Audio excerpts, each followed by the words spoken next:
A kú déédé àsìkò yìí. Kókó inú ìwé ìròyìn la mú wá fún yín láti inú àwọn ìwé ìròyìn ilé wa. Orúkọ tèmi ni Ọmọgbémisọ́lá ọmọ Alọ́gọ̀madẹ̀. Òkú ọ̀gá àgbà fún ilé ìfowópamọ́ Access Herbert Wigwe pẹ̀lú òkú ìyàwó àti ọmọ rẹ̀ ọkùnrin ti dé sí orílẹ̀-èdè Nàìjíríà.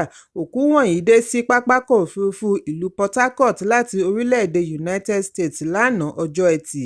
Ètò ìsìnkú àwọn mẹ́tẹ̀ẹ̀ta yóò wáyé lónìí ọjọ́ Àbámẹ́ta ní Isiokpo, ìlú abínibí rẹ̀ ní ìjọba ìbílẹ̀ Ikwere, ìpínlẹ̀ Rivers.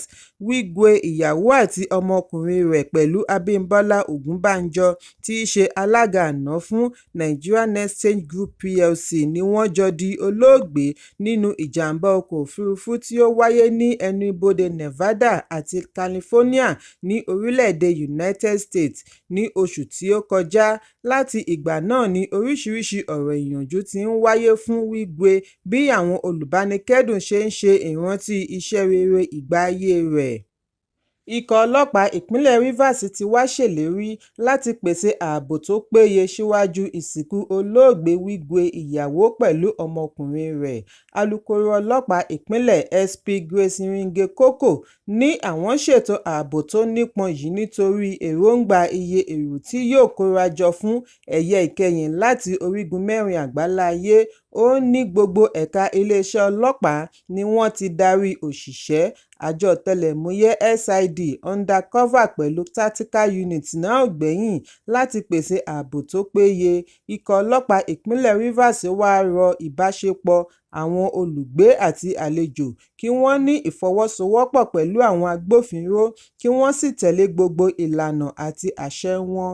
Kọmíṣánná ọlọ́pàá Ọlátúnjí Dìísù náà tẹnumọ́ ìdí pàtàkì tí àwọn olùgbé ṣe gbọ́dọ̀ jẹ́ olùpa òfin mọ́ kí wọ́n fi èyí bu ọlá àti ọ̀wọ̀ fún olóògbé bí wọ́n ṣe fi àkókò yìí fi ìbánikẹ́dùn wọn hàn sí ẹbí, ọ̀rẹ́ àti olólùfẹ́ olóògbé.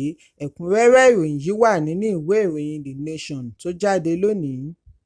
Ọ̀gbẹ́ni ọmọ ọdún mẹ́rìndínlọ́gbọ̀n 26 years ará ìpínlẹ̀ Benue Tasuj Awandona tí ó fẹ́ obìnrin mẹ́ta papọ̀ lọ́jọ́ kan ṣoṣo ti sọ iye ọmọ tí ó fẹ́ bí àti bí bàbá rẹ̀ ṣe gbà á níyànjú láti fẹ́ obìnrin púpọ̀. Tasuj jẹ́ àgbẹ̀ arókóbọ́dúndé láti ìjọba ìbílẹ̀ Jatoaka, Kwande ní ìpínlẹ̀ Benue tí ó kúndùn nínú iṣẹ́ ọ̀gbìn ìrẹsì, iṣu àti ẹ̀gẹ́. Ọjọ́ 21 oṣù Kínní ọdún 2024 ni ó ṣe ìgbéyàwó pẹ̀lú obìnrin mẹ́ta lọ́jọ́ kan náà. Ó ní tipẹ́tipẹ́ ni òun ti ní èròǹgbà àti fẹ́ ìyàwó púpọ̀ nítorí òun fẹ́ bí ọmọ rẹpẹtẹ kí òun sì lè ríbi gbinlẹ̀ dáadáa nínú iṣẹ́ oko. Ó ní kí òun tó fẹ́ àwọn obìnrin wọ̀nyí ni òun ti ṣàlàyé fún wọn wípé òun nílò wọn láti lè ràn án lọ́wọ́ pẹ̀lú iṣẹ́ oko nítorí ilẹ̀ oko rẹ̀ pọ̀ ju ohun tí òun nìkan lè dá ṣe lọ. Níbi ìfọ̀rọ̀wánilẹ́nuwò pẹ̀lú akọ̀ròyìn ni ọkọ ìyàwó yìí ti ṣàlàyé wípé òun pinnu láti fẹ́ ìyàwó mẹ́ta papọ̀ ní ọjọ́ kan náà nítorí a máa ṣòro láti fẹ́ obìnrin lé obìnrin, èyí a máa dá wàhálà sílẹ̀. Ó ní ẹ̀gbọ́n òun lọ́kùnrin ní irúfẹ́ ìpèníjà bẹ́ẹ̀. Ó ṣòro fún un láti fẹ́ obìnrin mìíràn lẹ́yìn tí ó fẹ́ obìnrin àkọ́kọ́. Tasuj ní bí òun bá kọ̀ láti fẹ́ wọn nígbà kan náà, ìjà máa wáyé, kò ní sí ìrẹ́pọ̀, èyí sì lè máa fa ìjà gbogbo ìgbà. Ṣùgbọ́n ní báyìí tí ó ṣe wípé àwọn náà fi ọwọ́ sí kí òun fẹ́ wọn papọ̀ ní ọjọ́ kan náà, kò lè sí ìjà. Ṣùgbọ́n bí òun bá wá ṣe àkíyèsí wípé ìkùnsínú ti fẹ́ máa wáyé, òun á tètè rán wọn létí àdéhùn tí wọ́n bá òun ṣe láti ìbẹ̀rẹ̀ wípé kò ní sí wàhálà. Ọkọ ìyàwó yìí ní àwàdà ní pàìtọ́ rẹ̀ kọ́kọ́ pè é nígbà tí òun wí fún un wípé òun fẹ́ ìyàwó mẹ́ta pọ̀. Nígbà tí ó yá, ó gbà kámú bí ó ti sọ wípé kókó ibẹ̀ ni wípé kí òun ní agbára láti lè tọ́jú wọn bí ó ti gbà á nímọ̀ràn kí òun fi sínú àdúrà. Nígbà tí ó ń dáhùn lórí iye tí ó ń rí lórí oko dídá, Tàsújù ní bí nǹkan ò bá lọ déédéé òun á máa rí tó mílíọ̀nù 2 lórí oko ìrẹsì, ṣùgbọ́n bí ó bá lọ geere òun á máa jẹ mílíọ̀nù 5 èrè lórí ìrẹsì nìkan láì tíì ṣàkàwé oko ẹ̀gẹ́ àti iṣu. Ó ní àwọn kì í ra oúnjẹ, gbogbo rẹ̀ làwọn ń dá lóko. Nígbà tí akọ̀ròyìn béèrè bóyá ó ṣì ní èròǹgbà àti fẹ́ ìyàwó sí i, ó ní òun ní lọ́kàn láti fẹ́ obìnrin 3 mìíràn sí i kí gbogbo wọn jẹ́ 6, ṣùgbọ́n àwọn ìyàwó rẹ̀ pè é sí ìpàdé. Níbẹ̀ ni wọ́n ti bẹ̀ ẹ́ wípé kí ó dákun dábọ̀ má tún fẹ́ ìyàwó mìíràn, gbogbo ohun tí ó bá fẹ́ làwọn á máa ṣe. Àdéhùn yìí ni ó yí ìpinnu rẹ̀ padà níwọ̀nba ìgbà tí wọ́n ti ń ràn án lọ́wọ́ pẹ̀lú iṣẹ́ oko tí wọ́n sì ń gbọ́rọ̀ sí i lẹ́nu. Kò sí èròǹgbà àti fẹ́ ìyàwó mìíràn mọ́. Lórí iye ọmọ tí ó fẹ́ bí, Tàsújù ní òun kò gbèrò láti bí ọmọ púpọ̀, ọmọ 35 ti tó 35 children nítorí òun fẹ́ ní ọmọ ní gbogbo ẹ̀ka ìkàwégboyè bíi agbẹjọ́rò, oníṣègùn òyìnbó, pásítọ̀, ológun, ọlọ́pàá, àgbẹ̀ àti bẹ́ẹ̀ bẹ́ẹ̀ lọ. Irúfẹ́ ìdílé tí òun fẹ́ nìyí. Lórí ọrọ̀ ajé orílẹ̀-èdè, àgbẹ̀ yìí ní òun ní ìgbàgbọ́ wípé àwọn àgbẹ̀ orílẹ̀-èdè Nàìjíríà ní ohun gbogbo níkàáwọ́ láti pèsè oúnjẹ tí ó tó jẹ fún orílẹ̀-èdè. Pẹ̀lú gbogbo ìpèníjà, ọ̀pọ̀ ènìyàn ni ó ń ṣiṣẹ́ kárakára láti wá jíjẹ mímu. Bẹ́ẹ̀ làwọn olówó náà ti ń kówó lé iṣẹ́ ọ̀gbìn. Tàsújù ní ìdílé tí òun ti jáde nífẹ̀ẹ́ sí ìpinnu rẹ̀ àti fẹ́ ìyàwó púpọ̀, pàápàá jùlọ bàbá rẹ̀ tí ó fẹ́ ìyàwó 4.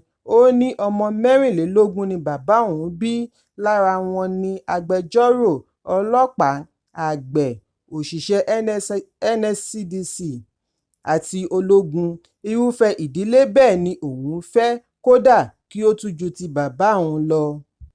Ó ní àwọn òbí ìyàwó òun fi ọwọ́ sí i lẹ́yìn tí òun ṣàlàyé ìgbésẹ̀ àti fẹ́ obìnrin 3, òun sì ṣe gbogbo ohun tí ó tọ́ lórí wọn.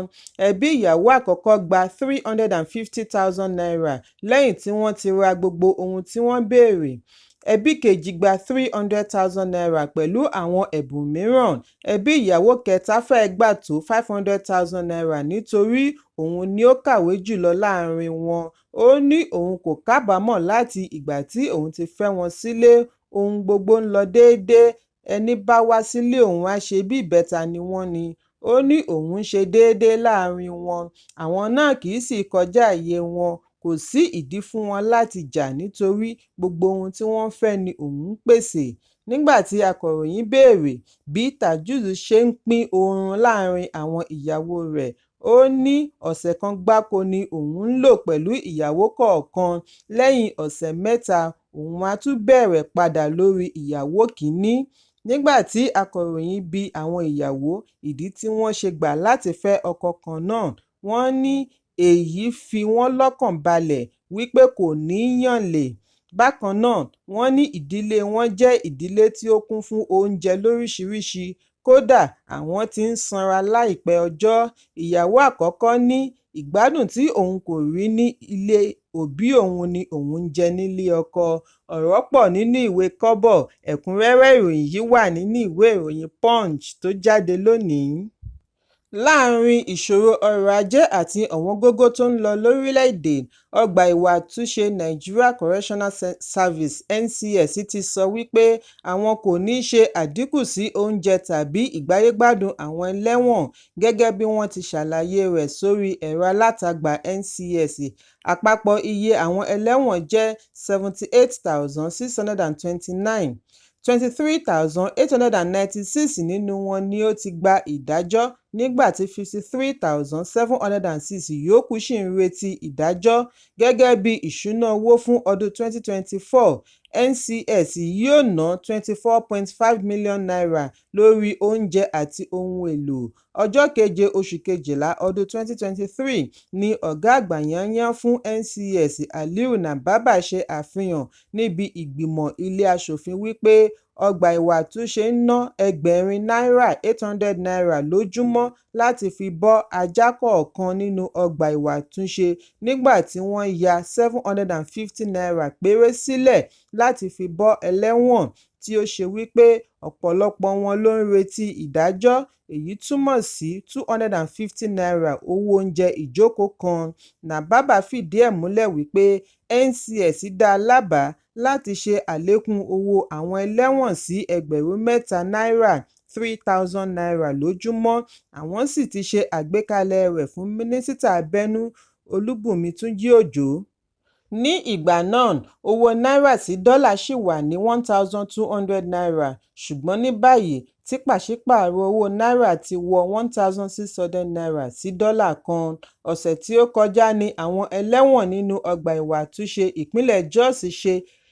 ìlú Jos ṣe ìfẹ̀hónúhàn lórí èròǹgbà àti ṣe àdínkù sí oúnjẹ wọn, ṣùgbọ́n alukoro fún NCS Umar Abubakar tí ó bá akọ̀ròyìn sọ̀rọ̀ lánàá sọ wípé ohunkóhun kò ní yingi pẹ̀lú owó oúnjẹ àti ìgbáyégbádùn àwọn ẹlẹ́wọ̀n kí ìkọlù tàbí ìfẹ̀hónúhàn má bàa wáyé nínú ọgbà.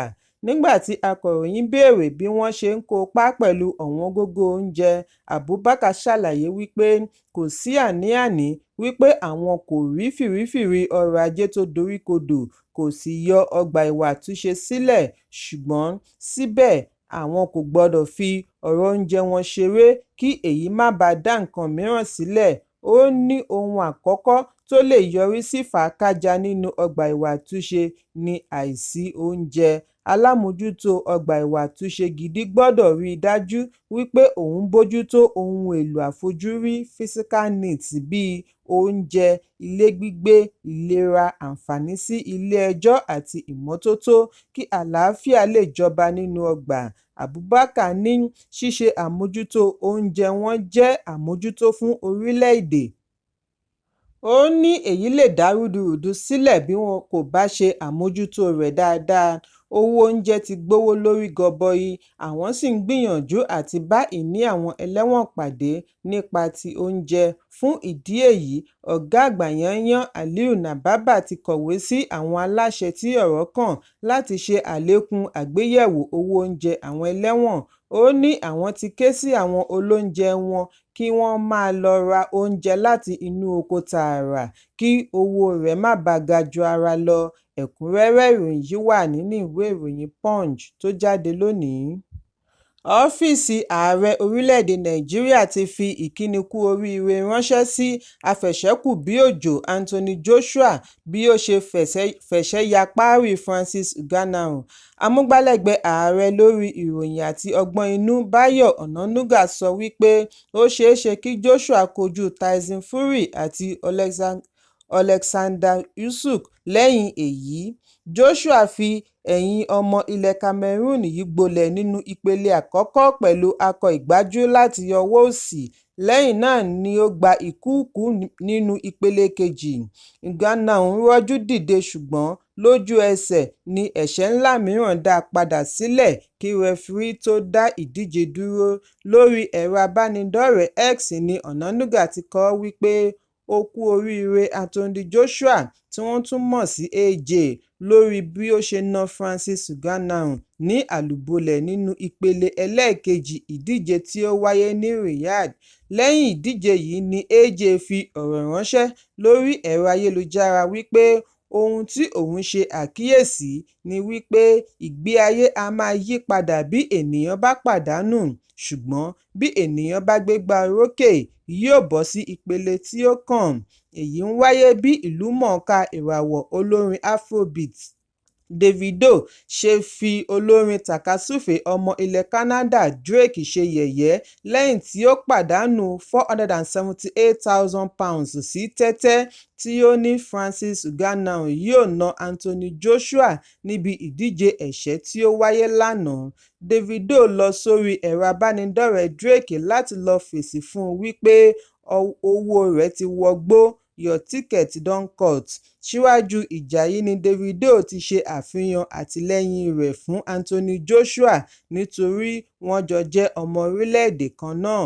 Ẹ̀kúnrẹ́rẹ́ ìròyìn yìí wà nínú ìwé ìròyìn Daily Post tó jáde lónìí. Kókó inú ìwé ìròyìn tòní kò ní jù báyìí lọ. Ẹ pàdé mi ní ọjọ́ Ajé Monday fún àkọ́tún. Kí a tó lọ, ẹ má ṣaláì fi àríwísí yín ránṣẹ́, ìyẹn comment, kí ẹ sì bá wa subscribe sí ojúnà wa lórí YouTube kí kókó inú ìwé ìròyìn lè máa tẹ̀ yín lọ́wọ́ ní kíákíá.